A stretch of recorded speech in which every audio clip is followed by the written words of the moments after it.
តងនឹងទឹកលិចនៅខាងភូមិខ្វាកាលពីម្សិលមិញខ្ញុំបានផ្សាយហើយ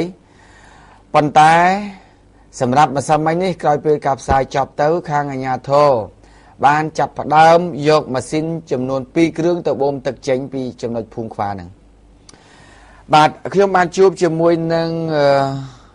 អភិបាលរងខណ្ឌដង្កោម្នាក់បាទគាត់បាននិយាយថាតាក់ទងនឹងរឿងទឹកលិចនៅភូមិខ្វានេះពិបាកនឹងរកដំណោះស្រាយហេតុអីនេះគេហៅថាបឹងដីតាម៉ាតនេះបឹងតាម៉ាតលិចអស់ហើយបាទបឹងនេះគឺជាកន្លែងជាបឹងមួយសម្រាប់គេជីកយកដីហើយជ្រៅណាស់ប៉ុន្តែបឹងនេះឬព័ត៌មានមកថាតិចទៀតគេលុបហើយចាបាទគេលុបហើយព្រោះទៅជាផ្ទះល្វែងហើយប៉ុន្តែទន្ទឹមនឹងតិចទៀតគេលុបឥឡូវនេះ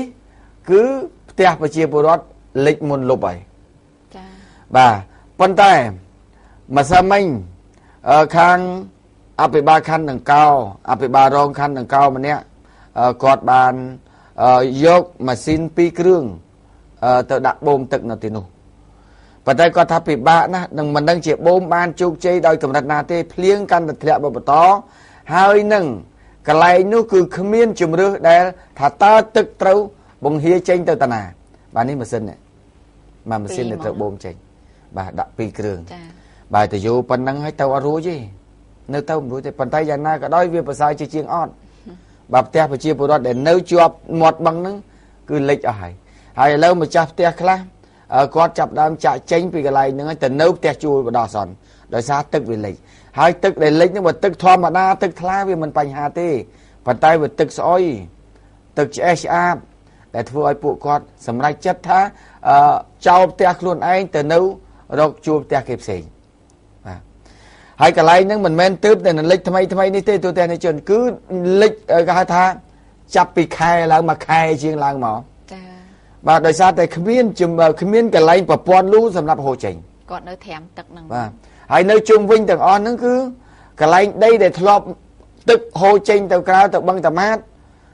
ឥឡូវហ្នឹងគឺហូរអត់ទៅរួច